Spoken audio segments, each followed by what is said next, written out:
25 अक्टूबर सन 1985 को मुत्तहिदा अरब अमारात की रियासत दुबई से एक परवाज कराची के लिए रवाना हुई, जिसके लिए पाकिस्तान की कौमी फ़ज़ाई कंपनी का एक एयरबस A300 तैयारा और अमला इस्तेमाल किया गया। ये तारीखी परवाज दुनिया की बेहतरीन फ़ज़ाई कंपनी बनने वाली एयरलाइन एमिरेट्स की पहली परवाज थी, जिसने दुनिया में हवाई सफ़र और आसाइश के तसव्वुर को यकसर बदल दिया। और इस काम में उनकी मदद करने वाले कोई और नहीं बल्कि पाकिस्तान की कौमी फ़ज़ाई कंपनी PIA सर फहरिस्त थी। आप सुन रहे हैं BBC उर्दू की पॉडकास्ट और मैं हूं साद सुहेल। परवाज की रवानगी और मंजिल की मुनासबत से एमिरेट्स ने अपनी परवाज़ों का कॉल साइन मुंतखब किया, जो एमिरेट्स का E और कराची का K है, जो आज भी इस्तेमाल होता है। एमिरेट्स खलीज के खित्ते में सबसे पुरानी एयरलाइन गल्फ एयर से वजूद में आई, जिसकी काफ़ी दिलचस्प तारीख है। गल्फ एयर की बुनियाद एक बरतानवी पायलट फ्रेडी बॉसवर्थ ने 1940 में रखी थी। 10 साल बाद बॉसवर्थ ने गल्फ एविएशन कंपनी लिमिटेड के नाम से एयरलाइन रजिस्टर करवाई, जो आज की गल्फ एयर का पुराना नाम था। इस बुनियाद पर खलीज के खित्ते की सबसे पुरानी एयरलाइन गल्फ एयर थी। सन 1973 में बहरीन की इमारत, जो अब मुमलिकत बन चुकी है, ने कतर की रियासत अबू धाबी और सल्तनत ऑफ ओमान के साथ मिलकर गल्फ एयर में ब्रिटिश ओवरसीज एयरवेज कॉरपोरेशन के हिस्से खरीदे और 1 जनवरी सन 1974 को इस नई कंपनी के मलकियती मुआहदे पर दस्तखत किए गए। इस नई कंपनी में इन चारों रियासतों के यकसां यानी 25% शेयर्स थे। यूं गल्फ एयर इन 4 रियासतों या ममालिक की परचम बरतार एयरलाइन बनकर उभरी।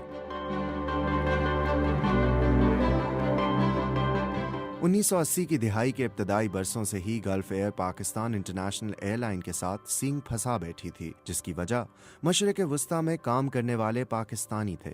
चूँकि पाकिस्तान से बड़ी तादाद में सस्ती उजरत पर काम करने वाले मजदूर खलीजी ममालिक में आ रहे थे, जिन्हें लाने और ले जाने का तकरीबन सारा काम PIA करती थी, जिसमें उसका मुकाबला गल्फ एयर से था।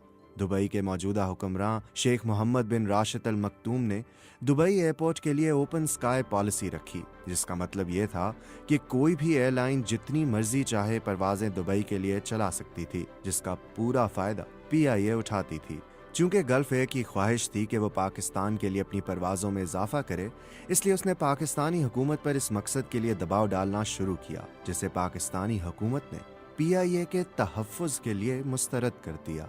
जब गल्फ एयर की दाल पाकिस्तानी हुकूमत के साथ नहीं गली, तो उसने दुबई की हुकूमत पर इस मकसद के लिए दबाव डालना शुरू किया कि अपनी ओपन स्काई पॉलिसी पर नजर सानी करे, जिससे दुबई के हुक्मरानों ने इनकार किया। अगरचे अबू धाबी की हुकूमत गल्फ एयर में 25% शेयर्स की मालिक थी।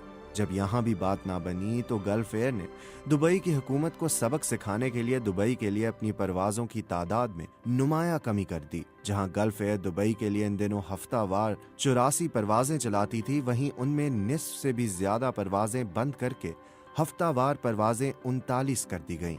इस सूरत हाल में दुबई के हुक्मरानों को अपने फ़ज़ाई सफ़र पर इन्हिसार का अंदाज़ा हुआ, और ये बात भी उनकी समझ में आई कि वो कितनी जल्दी तन्हा किए जा सकते हैं। इसी दौरान खित्ते की एक और बड़ी एयरलाइन ईरान एयर मुल्क में आने वाले इस्लामी इनकलाब के नतीजे में सारी दौड़ से बाहर होना शुरू हो गई, और मैदान साफ देखकर दुबई के हुक्मरानों ने अपनी एयरलाइन शुरू करने के बारे में सोचना शुरू किया। इन दिनों दुबई एक रेगजार था, जहां चंद होटल थे, कोई बड़े टावर या शॉपिंग मॉल नहीं थे, ना ही आज की ख्वाबों की सरजमीन का उशर रशीद था। दुबई का दूसरा बड़ा मसला ये था कि उसका दुनिया से राब्ता ज्यादातर फिजाई था, जिस पर बैरूनी एयरलाइंस का कंट्रोल था। इसीलिए दुबई के हुक्मरानों ने सिंगापुर के नक्शे कदम पर ओपन स्काई पॉलिसी अपनाई हुई थी कि जिसका जी चाहे जितनी मर्जी परवाजें दुबई के लिए चलाए। इसलिए दुनिया की अक्सर एयरलाइंस मशरिक और मगरिब के दरमियान अपनी परवाजों के लिए दुबई रुक कर ईंधन भरती थीं। इस मकसद के लिए दुबई की हुकूमत ने ब्रिटिश एयरवेज के साथ मिलकर 1959 में Dubai national air transport association यानी नाटा कायम की। इसे बेहतर बनाने के लिए दुबई के मौजूदा हुक्मरान शेख मोहम्मद बिन राशिद अल मकतूम ने 1978 में ब्रिटिश एयरवेज से एक सीनियर एहलकार का तबादला दुबई करने की दरख्वास्त की, और यह एहलकार कोई और नहीं बल्कि हवाबाजी की दुनिया की काया पलटने वाली शख्सियत मॉरिस फ्लैनेगन थे। नाटा की सूरत में दुबई की हुकूमत के पास दुनिया की एक बेहतरीन ट्रैवल एजेंसी और ग्राउंड हैंडलिंग एजेंसी और एक ऐसा निज़ाम था जिसमें एक एयरलाइन के इजाफे से काम बन जाता। गल्फ एयर की जानिब से इस इकदाम के नतीजे में एक बात वाज़ेह थी कि फ़ज़ाई सफ़र के बगैर दुबई का वजूद बेमानी होगा और दुबई के पास महदूद ऑप्शंस थे, या तो वो गल्फ एयर की हट धर्मी के आगे हथियार डालें या अपनी एयरलाइन शुरू कर दें। मॉरिस फ्लैनेगन एक बरतानवी कारोबारी शख्सियत थे और एविएशन की दुनिया का वसी तजर्बा रखते थे। नाटा से कबल वो British Airways, British overseas Airways corporation और गल्फ एयर में काम कर चुके थे। 1953 में मॉरिस ने ब्रिटिश ओवरसीज एयरवेज कॉरपोरेशन, जो बाद में ब्रिटिश एयरवेज बनी, में एक ज़ेर तरबियत इंतज़ामी मुआवन की हैसियत से शमूलियत इख्तियार की, जिसमें रहते हुए उनका तबादला दुबई किया गया।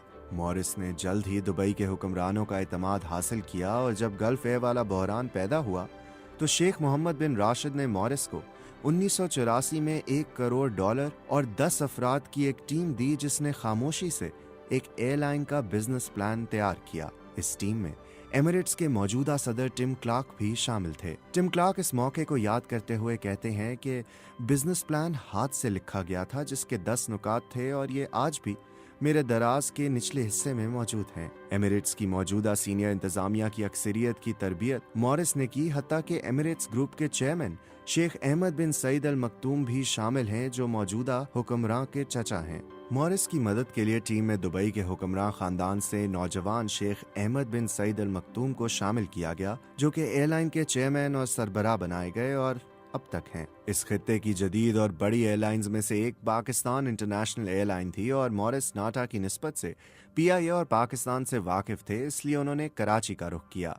पीआईए ने इस नई एयरलाइन को न सिर्फ तकनीकी और इंतजामी मदद फराहम की, जिसकी मदद से एयरलाइन के तसव्वुर से बुनियाद 1 साल में मुकम्मल हुई, बल्कि परवाज़ों के आगाज़ के लिए अपने 2 तैयारे भी लीज पर अमले समेत फराहम किए, जबकि 2 तैयारे दुबई ही की रॉयल एयर विंग ने अपने इस्तेमाल शुदा बोइंग 707 तैयारे फराहम किए। इसके बाद पहली परवाज की मंसूबाबंदी शुरू की गई, जिसके कप्तान फजले गनी और फर्स्ट ऑफिसर एजाज उल हक थे, जिन्होंने एयरबस के तैयारे को उड़ाकर दुबई से कराची लेकर जाना था। इस परवाज के लिए पीआईए ने अपना एयरबस A300 तैयारा दिया, जो सिर्फ 6 साल पुराना था, जो 21 अक्टूबर सन 1985 को एमिरेट्स के हवाले किया गया। अगले 3 साल तक यह तैयारा एमिरेट्स के पास रहा और इसके साथ साथ पीआईए ने अपना बिल्कुल नया तैयारा बोइंग 737-300, जो इसने 1985 को जून में हासिल किया था, एमिरेट्स के हवाले किया। ये भी 2 साल तक एमिरेट्स के ज़ेरे इस्तेमाल रहा। सर मॉरिस ने इस बारे में कहा कि हमने पीआईए से 2 तैयारे लीज पर हासिल किए और 3 या 4 साल की मुद्दत में मुनाफा कमाकर हम अपने तैयारे खरीदने की पोजीशन में आ चुके थे। 25 अक्टूबर सन 1985 को वो दिन आया जब दुबई के शाही खानदान के अफराद, सहाफ़ी और मुसाफिर दुबई के हवाई अड्डे पर एमिरेट्स की पहली परवाज पर सफ़र करने के लिए पहुंचे। दुबई के हवाई अड्डे के रनवे पर एमिरेट्स के 4 तैयारे एमिरेट्स के शोरा आफाक रंगों वाली टेल के साथ खड़े थे। उनमें से इफ्तिताही परवाज के लिए एयरबस A300 को तैयार किया गया था, जो पाकिस्तानी रजिस्ट्रेशन में ही था। इस परवाज की तैयारी के लिए एमिरेट्स के फ़ज़ाई मेज़बानों की तरबियत का काम कराची में वाक़े पीआईए की अकेडमी में किया गया। इस परवाज पर एमिरेट्स ग्रुप के मौजूदा सरबराह अहमद बिन सईद अल मखतूम, मॉरिस फ्लैनेगन और चंद दूसरे खलीजी रईस मौजूद थे। परवाज पर मुसाफिरों के लिए पीआईए ही की मदद से तैयार किया गया पाकिस्तानी खाना पेश किया गया। परवाज कराची के पुराने बैनुल अक़वामी हवाई अड्डे पर पहुंची, जो मौजूदा हवाई अड्डे ही का पुराना हिस्सा है और अब भी मौजूद है। और पीआईए अमले ने आने वाले मेहमानों को खुशामदीद कहा और फूलों के हार पहनाए। पाकिस्तान से अक्सरियती बैनुल अक़वामी परवाजें कराची से जाती थी, जहां पर हुकूमत पाकिस्तान ने ओपन स्काई पॉलिसी अपना रखी थी, जिसका एमिरेट्स ने खूब फायदा उठाया। और एक ऐसा वक्त भी था कि एमिरेट्स रोजाना सिर्फ कराची के लिए 7 परवाजें चलाती थी, जबकि 2 से 4 परवाजें एमिरेट्स ग्रुप ही की एयरलाइन फ्लाई दुबई की थी। 14 जुलाई सन 1998 में एमिरेट्स ने कराची के बाद पेशावर, जबकि अगले ही साल इस्लामाबाद और लाहौर के लिए परवाज़ों का आगाज़ किया। सन 2013 में एमिरेट्स ने सियालकोट के लिए परवाजें शुरू की और 2015 में मुल्तान के लिए परवाजें शुरू की, मगर 2018 के अख्ताम तक ये बंद कर दी गईं। इन दिनों एमिरेट्स पाकिस्तान के लिए 53 परवाजें चलाती है, जिससे मुल्क के 5 शहर दुबई और दुनिया के दूसरे ममालिक से मुंसलिक होते हैं। और एमिरेट्स के साथ इसी की कंपनी फ्लाई दुबई और मुत्तहिदा अरब अमारात की एयरलाइंस इत्तेहाद और एयर अरेबिया भी पाकिस्तान के लिए परवाजें चलाते हैं।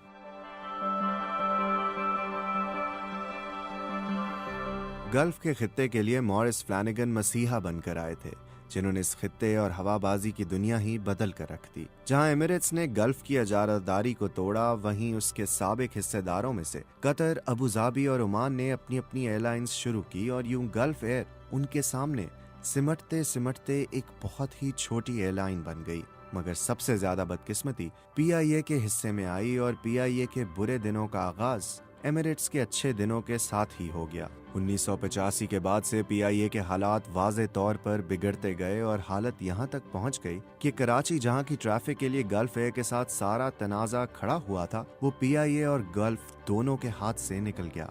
जहाँ एमिरेट्स की रोजाना 7 परवाजें चलती थीं, वहीं PIA की बमुश्किल 1 परवाज रोजाना चलती थी, वो भी एमिरेट्स की एक परवाज के निस्फ मुसाफिरों की तादाद के बराबर। अब हालत यह है कि दुबई पाकिस्तान की किसी भी एयरलाइन का मुनाफा बख्श या पसंदीदा रूट नहीं है और बहुत ही कम तादाद में परवाजें पाकिस्तान से दुबई के लिए चलाई जाती हैं और इस रूट पर मुकम्मल इजारादारी एमिरेट्स ग्रुप की है। सिर्फ एमिरेट्स इन 35 सालों में पाकिस्तान से 2 करोड़ 80 लाख मुसाफिर ले जा चुकी है।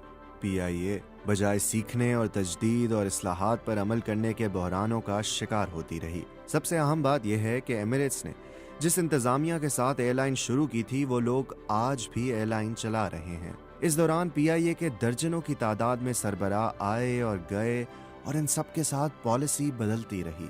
यूं PIA की मदद से और उसके वसाइल और तजर्बे से शुरू की जाने वाली एमिरेट्स ने उसकी अच्छाइयाँ अपनाई, उन्हें बेहतर अंदाज में तजदीद के साथ पेश किया और बिलाखिर इसे उसी के मैदान में शिकस्त दे दी।